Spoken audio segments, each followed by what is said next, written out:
You feel this nervousness on the phone there? Sir, I've been trying to make an urgent phone call up there. Well, I don't think it's something I want to do on an overseas phone. You gotta make some phone calls. Hang up the phone. Prank caller. Prank caller. Ladies and gentlemen, welcome to Packernet After Dark. This is the call-in show of the Packernet Podcast Network. If you'd like to call in, if you'd like to participate in the show, please feel free to do so. The phone number here is 608-501-0718. New callers go directly to the front of the line. I don't think we have any new callers, and we don't. So why don't we just get started with Nico from Idaho. Hello? Well. This is Nico up here in northern Idaho today. Okay. Well, I tell you, that was I'll be honest, nobody that isn't from Idaho has any idea what the difference would be from northern, southern, eastern, western, or central Idaho. Good first half. Whew. So we're staying with our daughter, son-in-law, and the kids, the grandkids. They just had their fourth little boy. Nice. Then we went and visited a son-in-law's brother who just had his second child, another little boy, not named after me, but it is funny. So we want to go there early Sunday. I'm like, perfect. Well, when you have a new mommy, and they do like the home birth thing, it's really cool. But when you have a new mommy and 3 little kids, nothing ever goes on time. So we ended up leaving the house. Guess what time? About 2 o'clock. So I literally just was watching it on my phone the whole time I was there. But oh man, I'm clearly I don't even care that we lost. I'm more bummed, obviously, about Watson and Parsons, and I guess now Evans.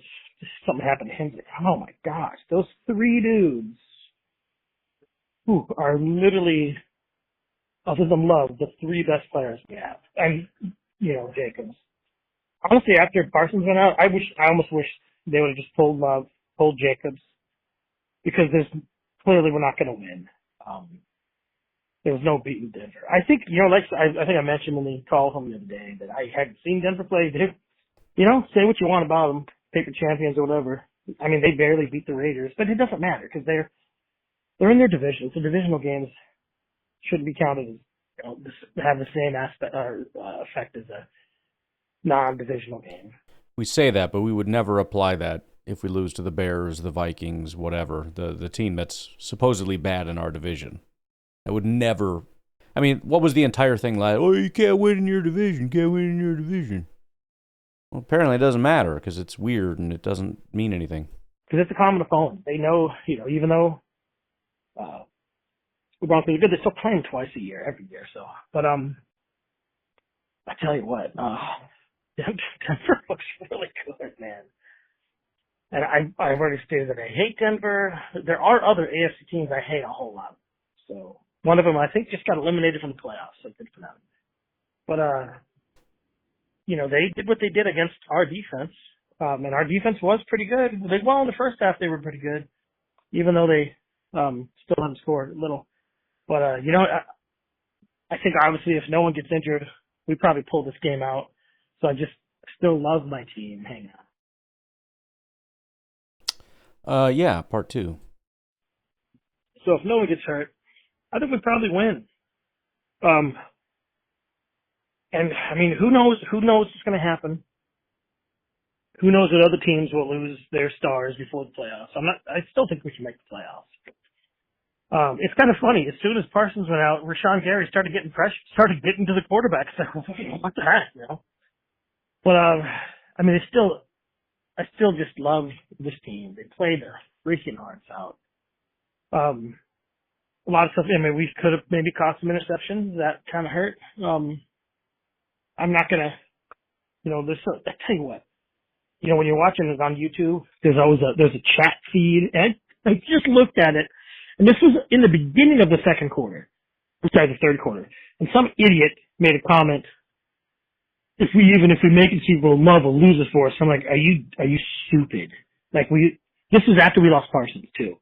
I'm like, our defense, now that we lost Parsons, can't really do anything, and we just lost our best receiver. And it's all Love's fault. Yeah, you basically just be a Bears fan. So that's why I don't typically look at, stat lines and stuff from fans, because they're kind of dumb. I won't say the R word. Couple slipped last time. I do apologize. You're all good. I didn't say it. You said but you're a mongoloid if you think that. It's like, because you say what you want about Love. He's still good. Yeah, he threw a couple picks. First one, I didn't care about either of them. They went long to Watson. I would say do it again if it's single coverage. And you know what? The throw was a little bit underthrown. And it's just one of those things. So Cam made a good play. The second pick wasn't even on Love. It went through what's his face's hand. So, anyways, we'll see. We got to recoup. We got a big game next week. And the Bears fans are going to be chirping like freaking little parakeets all week. We're going to beat you guys. We are kings of the North. And I still think we can go in there and just wipe the floor with them. But still, even though we lost some good dudes, I still think we can beat them. So, you know what? This is football, folks. For all you people that think you're going to win the Super Bowl every year, you're not. And you just have to enjoy it while you can. So, let's just go. Let's go. Go, Pack, go. Let's beat the Bears next week. And, let's pretend like it's 2010 and who knows what's going to happen. But it's going to happen. And I'm going to watch it and look forward to it all. And, peace out. Yeah, to any chirpy, stupid fans of the Broncos, let me just say that was the best game you guys played all year. That was a sloppy performance from the Packers, meaning that was maybe 60% of our best. And even still, prior to us losing 3 of our best players, we were about to pull away. I mean, it was getting down to, like, if we score here, we were very much in control of that game.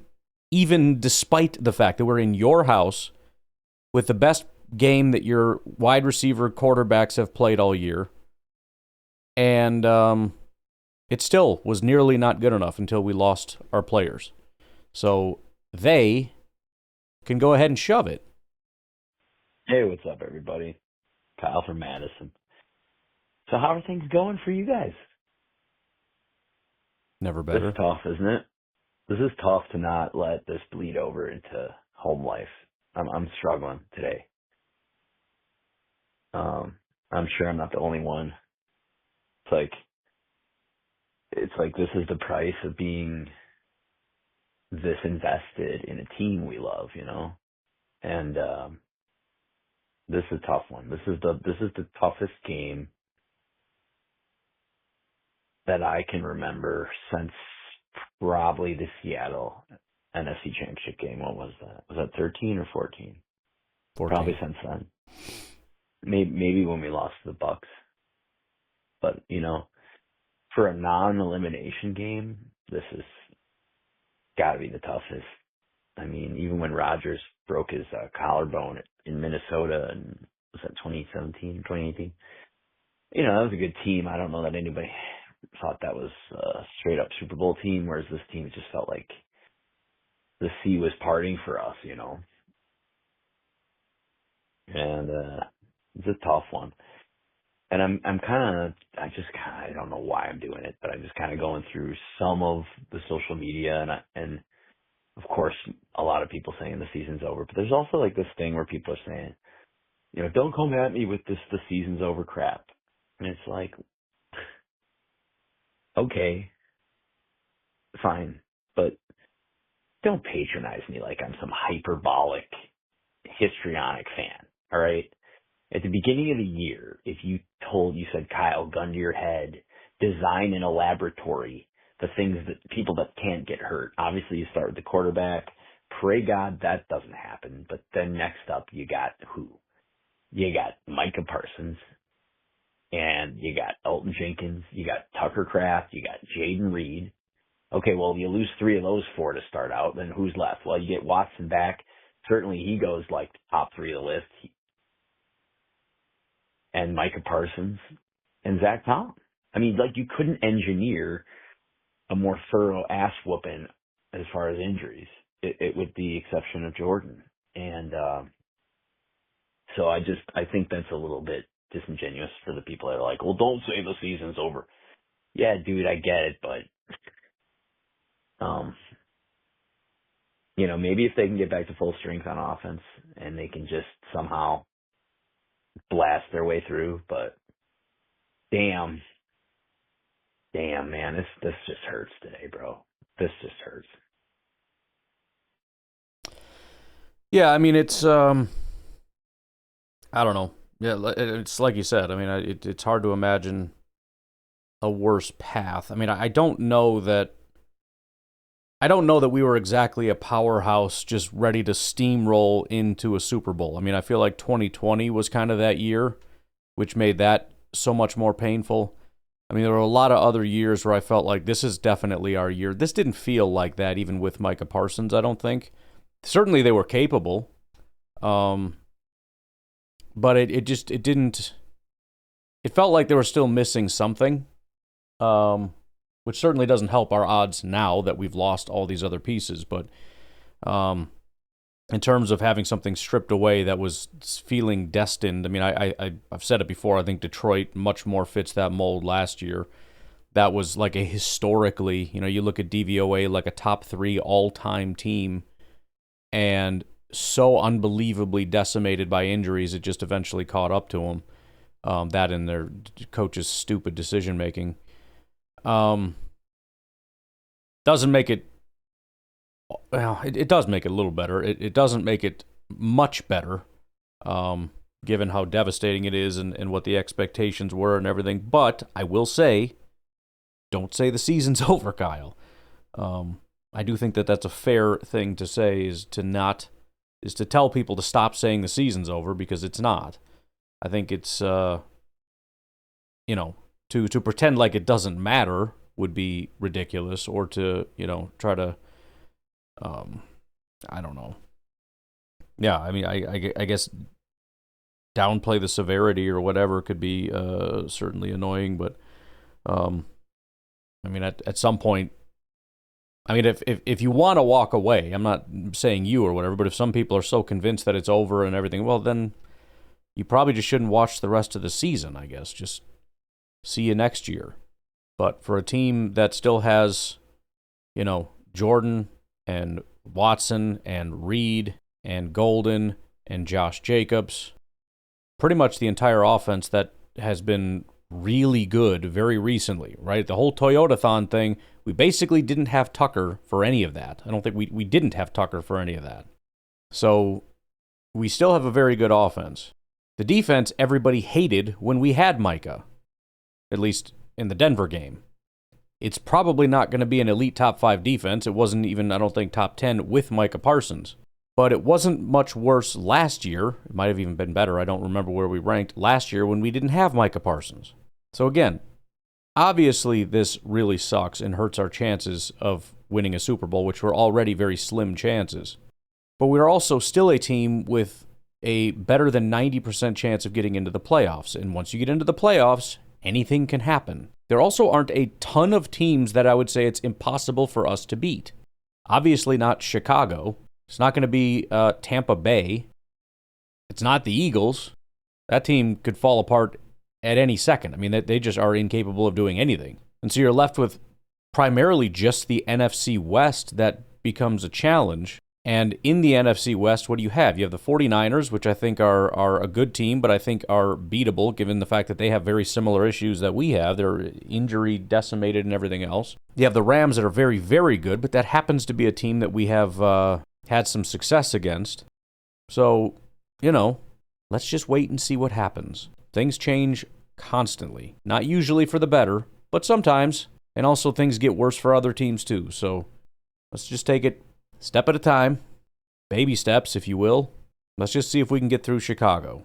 If we lose to Chicago, which I think is entirely plausible at this point, but then we can start looking at scenarios for potentially we may not see the playoffs. But even then, we have 2 more weeks, and the season's not over until it's over. And I don't want to spend, we only get 18 weeks in a season.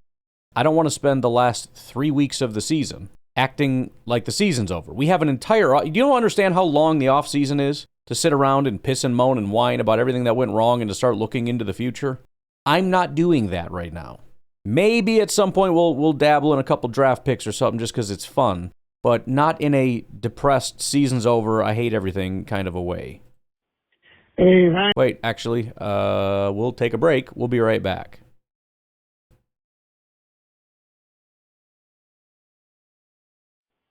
Hey, Ryan, this is Bill in South Carolina. Yo. How you doing? Good.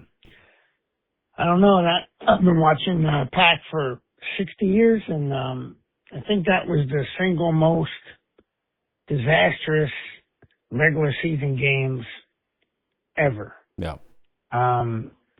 Certainly, I couldn't even begin to try to think of something. I mean, again, Rodgers going out is, that is, our season is officially cooked. But just in terms of the amount of people and just the shift that put our team into, it's one of the, you just sit back and go, what is even frickin' happening right now? I don't understand. It's like kind of watching your house burn down, and you can't call the fire department.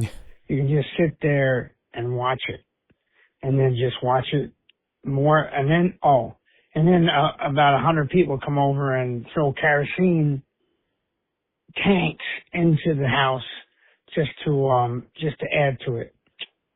Really, really, really bad. The result of the game, the one game doesn't mean anything, but all the injuries and stuff is just insane. But in the beginning of the year, like I said, it was all exciting and all that, but it is football, and there are injuries in a vicious contact sport, and especially when you turn the wrong way or whatever. But anyhow, horrible feeling. I feel like a funeral, but tomorrow the sun will come up, and we'll just keep going at it. But yeah, to all the Packer fans out there, yes, this is devastating. So anyhow, go Pack Go. We're always fans, and we're obligated, and we will watch the the rest of the games and into next year, and we'll see what happens. But yeah, that was tough. That was a tough one. All right, take it easy, and don't tell me you were downstairs watching the game later. Yeah, I might have been. Listen, the first half was so good. My son told me, he's like, hey, listen, because he wasn't here. If it's bad, you have to go upstairs. The game was good. You know what I mean? So I'm not taking responsibility for this, okay? I'm not doing it. I'm just not. Hey, just continuing on here. I was just, I'm sorry, I don't remember what reporter. Somebody was reporting that the Packers locker room guys tearing up. You could tell if you go look at Matt LaFleur's press conference after, he was absolutely crying. That was immediately evident if you go look at the press conference immediately after the game. His eyes are bright red and watery, so you could tell that it was that. Apparently, Watson's in the hospital. I'm sure you know the deal by now. Could be precautionary, I guess. You hear about guys going, but boy, a chest injury in the hospital? Damn. I mean, I can't even speculate, but like, what are we talking about? Like a punctured lung or something? I don't know. A cracked rib's not going to get you in the hospital, probably. So, unless they just don't have the equipment. I read somewhere that they didn't have the MRI equipment on hand there, so they're waiting to officially diagnose Parsons, but it sounds like that it's going to be an ACL. So, that's rough, man. And some of the worst part about this is it's like you got a 27-year-old quarterback who's like hitting his form here, and you're not going to have Parsons next year for most of the season. Yeah. You know what I mean? It's like less than half the season. and you don't necessarily know how a guy like that comes back. You'd like to think he comes back the way he was. You never really know, I guess, but maybe they get him back around Thanksgiving or something. I mean, that's a hell of a lot of football you're going to have to play without Micah Parsons next year. It really is going to limit what you can do from a personnel standpoint. I know there was kind of talk about maybe Gary's going to get dealt or cut. I don't know that can happen, even if you wanted it to now. And if, they don't get what they need out of Van Ness, damn, man. So it's not just like you cannot put lipstick on this pig. There is just nothing you can say to make somebody feel better about this. You know what I mean? Like, yeah, probably season's done, and probably you just really hurt your chances next year, because that is a huge piece to not be around until Thanksgiving. Like, I don't know. That's a lot of football by the time that guy gets back. Now, if you're doing great and suddenly you get Parsons back to your defense, yeah, dope. But if you're struggling and he comes back and there's not much left to salvage, I mean, these are some huge years in the timetable of this team for getting a championship, and it's just like makes you just want to frickin' puke, because there's just no way to sugarcoat it. Like, yeah, these are two prime frickin' years. Prime years you got to do something. And you had it there for you this year, and you probably got it there for you next year, and it's just taken from you, And through no fault of your own. So, yeah, yuck. Well, I do think there's some over panic. First of all, and I haven't fully looked at it yet, but I was kind of trying to put together some stuff for Micah Parsons for tomorrow's podcast, which I haven't recorded yet. But I think if I had to tell you just right now, when do or how much time do you think he would miss next year? It would be about 4 games probably next year.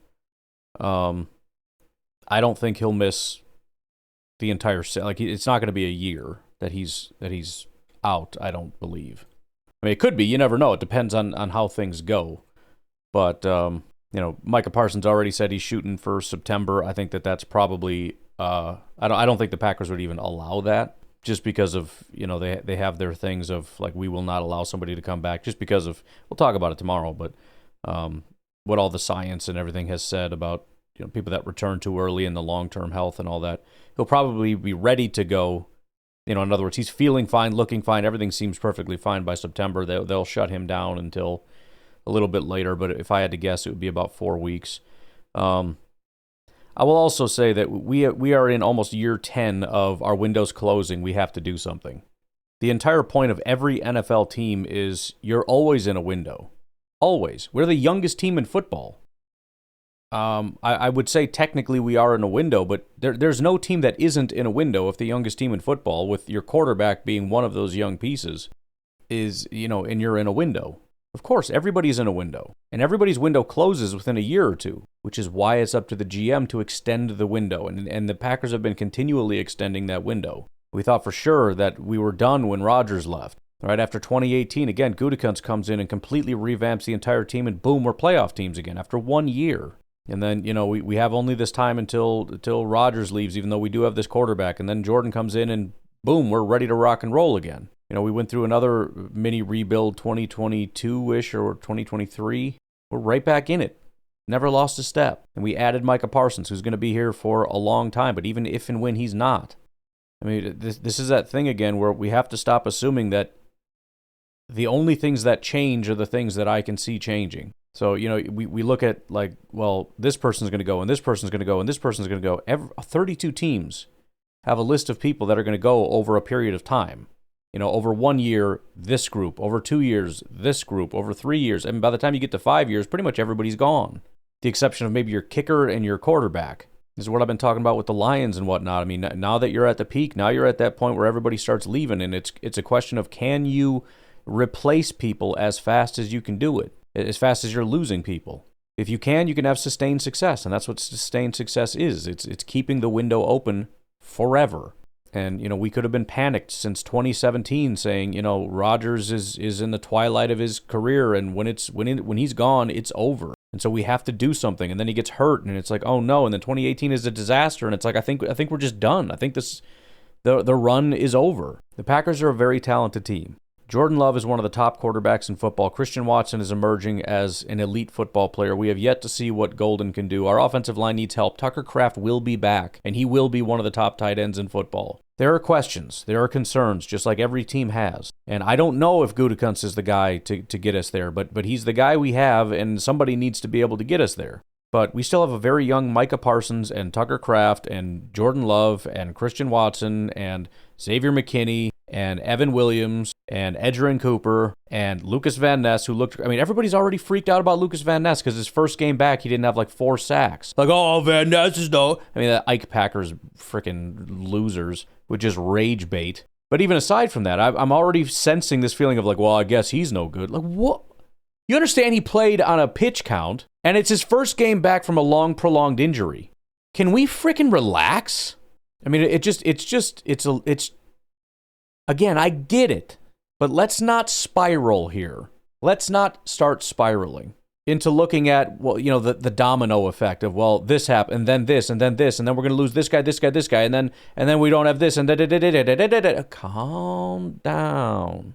Calm down. Let's just wait and see what happens. Because we always, again, number one, we overestimate how devastating everything's going to be. Mike is going to be gone all year, and he'll probably never be the same again. And we're going to lose Rashawn, and we're going to lose, Rashid, and we're going to lose Elton. And then our offensive line is going to be even worse, and it's going to be terrible, and our pass rush is going to be awful, and we're just going to be this awful, terrible team that can't do anything. And we're just never going to go to the playoffs. Like, our window's closing, and then our window's going to close, and then just calm down. There's a billion different variables, and we're cherry picking the worst possible variables and putting them in a pile and just like staring at them and panicking. Hey Ryan, Zach in Buffalo. I don't know if you'll hear this or if you'll listen to it or not. Game was gutting, just gutting. I just wanted to give you the list of people that sustained or aggravated an injury in the game. Just real quick, just whatever, just so you know. Not that you don't know, but just in case. Mm-hmm. Christian Watson hospitalized with a chest injury. I hear he's out of the hospital on the way back. Team flying separately from the team, I mean. So that's positive. Zach Tom, knee injury, says it's not that bad. Doesn't believe they're structural. It's from Zach Tom's mouth himself. Mm-hmm. Micah torn ACL out for the season. Yep. Just what we wanted for Christmas. Evan Williams knee. Evan Williams says that he had significant knee injury in college, and it does not feel like that. So I guess that's a positive too. Josh Wiley out with a concussion. Jaden Reed had a lower body injury right at the end of the game there. So, prayers for Bird. Quay Walker aggravated a back injury, apparently, and a lower leg injury. And then Josh Jacobs also was struggling, which obviously he's been having issues as well, powering through like a freaking beast. Right. But he aggravated as well. Yeah. So, I guess we'll see what comes of it. I still believe that our offense can put up points. I still believe that our defense can. I think our defense can still defense, quite frankly. Mike is a big deal. It's going to suck missing all those pressures. We need guys to stand up and start doing what the hell they're paid to do. We need Matthew Golden to finally be utilized and step up in the role that he needs to. Got to get Savion Williams back. Yeah. And keep forgetting about Savion, man. I don't know why. He's legitimately over, I would say, exceeded expectations. He's more filled the role that I hoped he would, and has far exceeded the role that everybody said he would be, which is I'm very excited about, especially since he's being tamped down as much as anybody else because of all the guys out in front of him. Injury obviously set him back, but I mean, you can just feel that Matt LaFleur likes the guy. He wants to get him involved as much as possible, and it's almost like he's doing to Savion what everybody wants him to do to Golden. Like, find a way to get him involved in the offense. He's like, I will, but I got to work on the Savion guy over here. He's pretty good. You know that? Yeah, man. I don't know. I'm just complete and utter lack of energy. I don't think I've ever seen that type of just boom, boom, boom, but just one after another like that. I mean, last year against Philadelphia, if anybody remembers, I mean, everybody just got hurt. Boom, boom, boom, boom, boom. I mean, you got, and then you think about the whole season. I mean, we lost Elton Jenkins, we lost Tucker Kraft, this is just, I mean, Marshawn Lloyd, at this point, man, I'm not one to do this. Dude's a fucking bust. I'm frustrated. The season isn't dead. It's really not. I mean, we did okay without Michael last year on defense. We didn't lose any massive defensive pieces. Kenny Clark, obviously, is a big deal, but, and we were doing okay without Christian Watson earlier in the year. And we got Jaden Reed back as long as this injury isn't prolonged. So, I mean, we can still win. Denver was the toughest team we had on the schedule the rest of the year. Yeah. So, try to keep your head up. Thanks, man. Bye.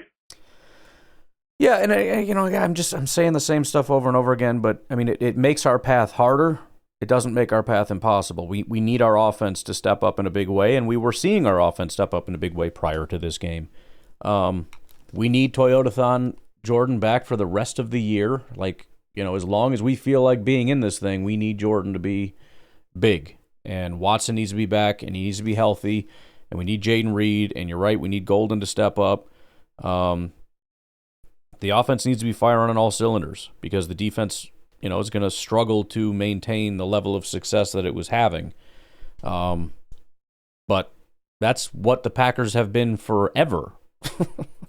23rd ranked defense and powerhouse offense. And we believed in those teams. It's not ideal, but it's what we got. So, is what it is. We'll take a break. We'll be right back.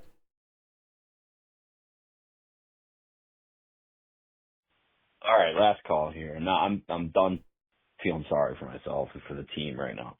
But I got a question for you because clearly, even if the Super Bowl is off the table, I mean, the mission now has got to be next week, like prevent the Bears from winning the damn division. You know what I mean? Like, if we can't win it all, can we at least freaking keep them out? I don't know that we have the horses to do it.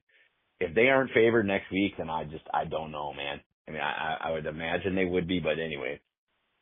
But my question is this, because I remember throughout the season when I always listen to your PFF show. And I distinctly remember you telling me multiple times this year that guys are having just crazy, atypical quarterback performances against us. Like Flacco or Brissett.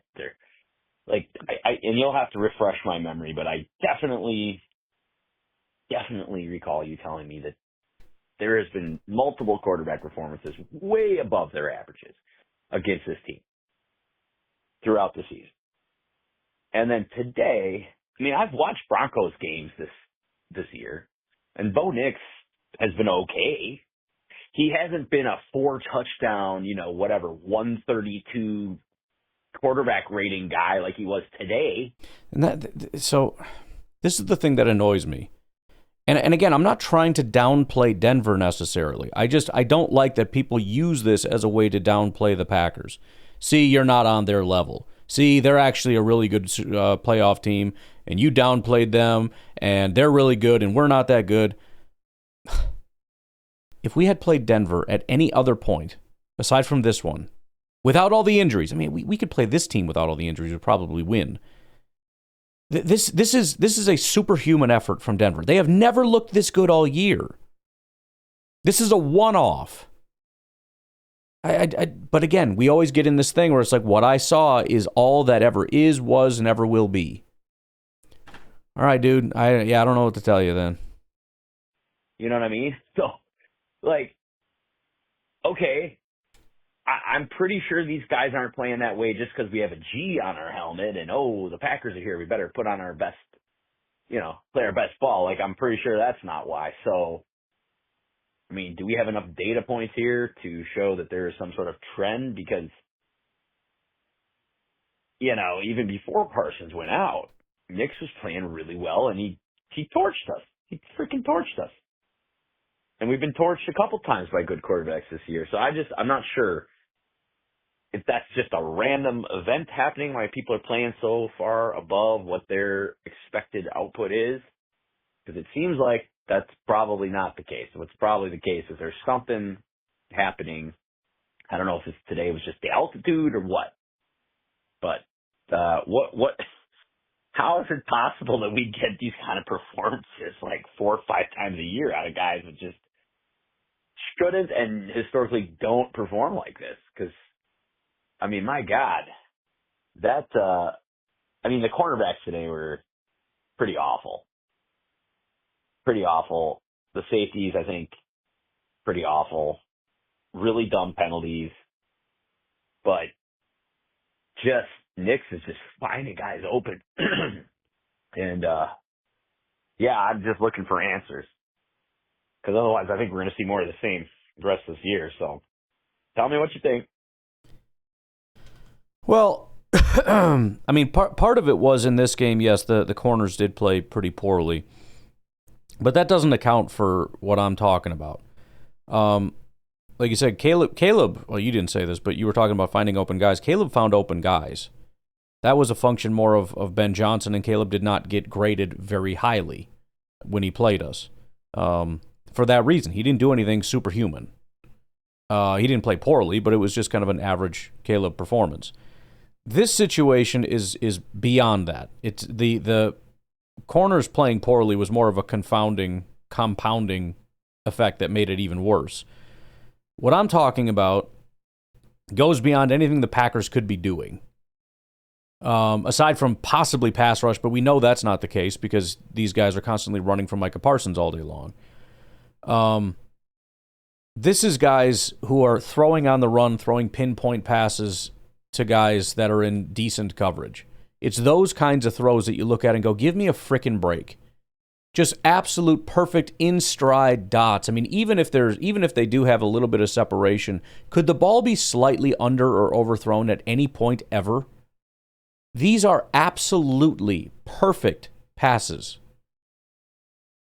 If we're looking for an answer of what is the Packers defense doing wrong, I don't have an answer for you.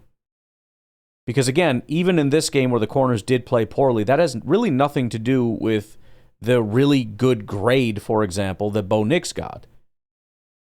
Because if you're just throwing to guys in zone who are open, you're not going to get graded very highly from that. The person is not moving. It's not usually a very deep throw. It's not a difficult throw, and he's uncovered.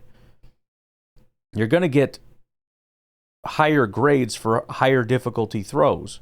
And he made higher difficulty throws all day. It's also a consistency thing, right? The grade is going to end up being consistency rated. So you make one good throw, you make one bad throw, and it cancels out. For you to be up in the 80s, near the 90s with your passing grade means not only did you make a lot of really good throws, you made almost no bad throws. You know, the corners can't really do anything to make you make a bad throw. The pass rush can, but again, we didn't really have a problem rushing the passer. It's not like, well, the quarterbacks are so good because we just can't ever move them off the spot. We do that all the time. These guys are constantly freaked out and scrambling and panicked about Micah Parsons at the very least. So why have we been getting team's best shot? I don't know, man. I mean, it's certainly not every week, but I am really getting tired. I mean, it's the opposite, like I said, with the frickin' Bears getting the worst version of everybody. Is that because their defense is elite? No, their defense very much sucks, but I don't know if it's... I don't know. I have no idea, but frickin' sucks, that's for sure. And if we get peak Caleb next week, we are in a lot of trouble. Hey, what's up, Ryan and Sarles? What's up? Just watching some of this... Google Translate thought you said, hey, what's up, Rhinosaurus? Kind of dig that. Twitter footage about the injuries this week, and one of these Twitter doctors was talking about Christian Watson, and I didn't know that he got rushed to the hospital from the locker room. I had no idea. But saying that this injury is going to be significant, that it could have, depending on how it went, I'm not a doctor. I don't know the proper terms, but he was saying it could have, either way, I guess his estimation is that it's serious, and one of the three possible scenarios could have been life-threatening, and hence him being rushed to the hospital. So he said he thinks it's a significant injury, that Watson's going to be out for a while. So Watson with Parsons, who's probably suffered an ACL more than likely, combined with everyone else that we're down. And trying to be positive, trying to see best case scenario, but I don't see it, bro. I just don't see it. I'm sure Matt's got some tricks in his bag, and Happy's got some tricks in their bag. But at the end of the day, man, them boys up front on the D and on the O, they were barely measuring up with Parsons, man. I don't know how they're going to do without him. Even if you manufacture it, you can't blitz every play. I mean, you can, but, you're going to die doing that. And the offensive line just showed that, like, this game, you got to step up. Some big boys out there. Denver's one of them. They manhandled us. I mean, we did okay that first half, but it's because we had Christian Watson. You saw the second we lost him, that offensive line, I mean, they brought the pressure. They had no fear of the deep threat. Odin stepped up a little bit. Maybe they can figure out a way for him to kind of fill that void. I don't know, man. I'm going to try to be optimistic, but it seems like we might, sneak in the playoffs here. Maybe just a one and done, Maybe creep in as a 7 seed. Say Chicago wins. Could we beat Chicago? Yeah. Chicago's the 2 seed. Yeah, I believe we still could. But then what's after that? Are we going to beat the Rams this late? Are we going to beat the Seahawks this late? Hell, are we even going to beat the Lions this late? Or the Eagles? So, man, it's just kind of sobering. Not even sobering. It's pretty depressing, man. I thought this was our year, bro. I really did. I thought this was our year. But yeah, man. I don't know. We'll see what happens, bro. I'm going to try to stay positive. Tonight just sucked. 3-minute march is about to get me, bro. Peace out. Well, I know it's depressing. First of all, I'm guessing a lot of it is because most people thought Watson was probably done for the year, and as it turns out, that's not the case, or at least doesn't seem to be the case. This is also the first I'm hearing everybody thought we were going to win the Super Bowl this year. I've never heard that, aside from maybe week 1 or 2. Since then, it's been a lot more doom and gloom. As of, prior to this week, I don't know that we would have been, we certainly wouldn't have been favored against the Rams or the Seahawks for that matter. So I feel like we're too high, too low. We had the Super Bowl locked up. Now the everything is doomed. You know what I mean? No, we had pretty low odds to win the Super Bowl. We have lower odds, but still odds. It sucks. I'm not trying to downplay it because you guys are still in Sunday, but I'm halfway through Tuesday, so I'm freaking over it. Trying to get through these Sunday calls as fast as I can, but obviously there are a ton of them. We get to Monday pretty soon here. We got 2 from JD, so let's just do those real quick. Hey, Ryan. It's JD, the Music Man. How you doing? Good. This is some while after the game is over. A couple whiskeys deep. And, it's just, this is brutal. This is brutal, man. I think when Watson went down, I think my heart literally just exited my body and just took a jog. And then when Micah went down, I think I just blacked out for a while. And so, it's just, I don't want to beat a dead horse here because we all know how bad this is.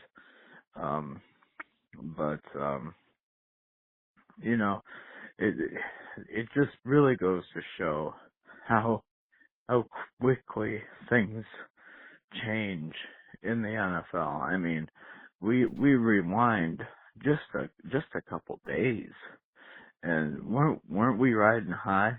Weren't we on like cloud 7 or 9 or whatever the hell it is?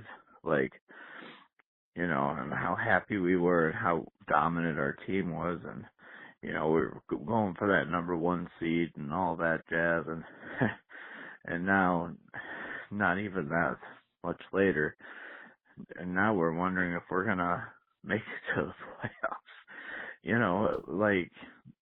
The NFL, man, is cruel. It's just cruel, and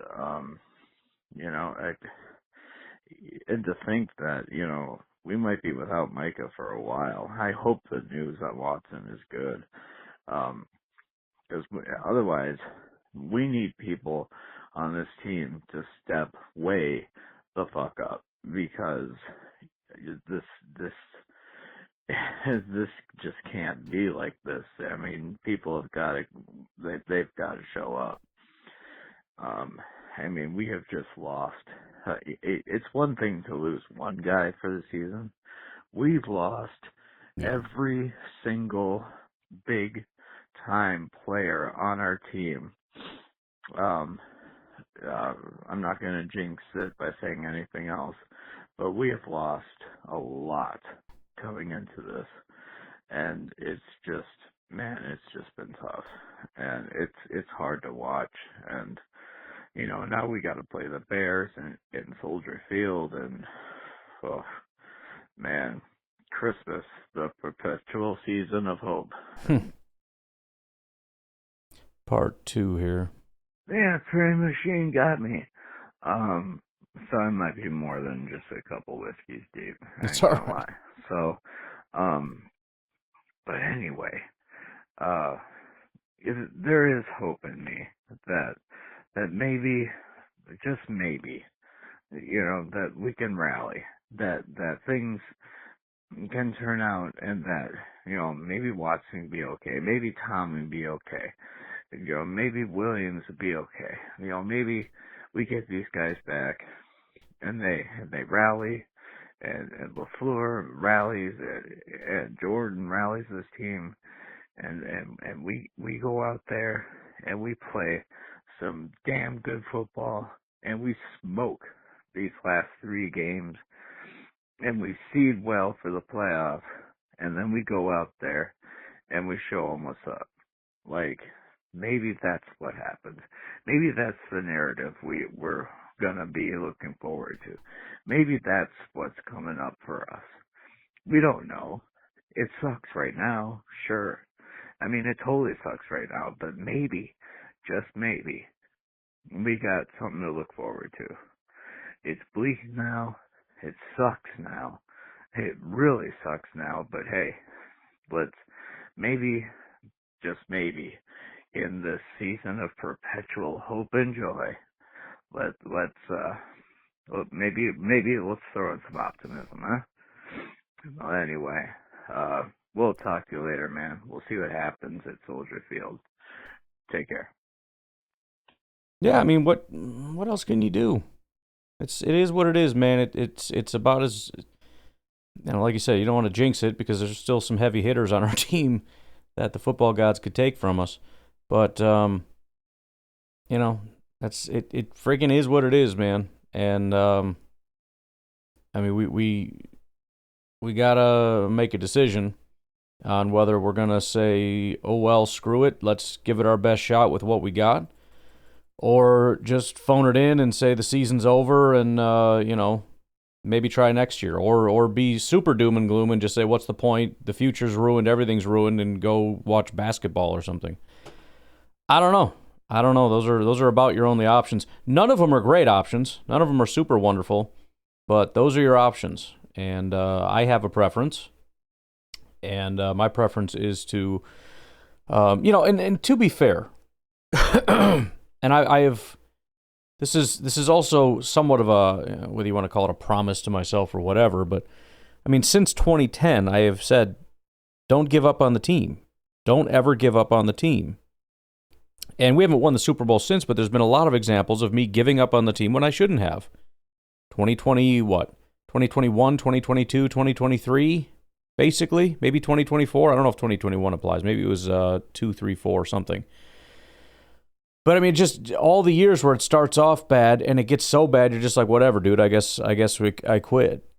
I mean, even this year, we had dabbled a little bit for a while in the pit of perpetual doom.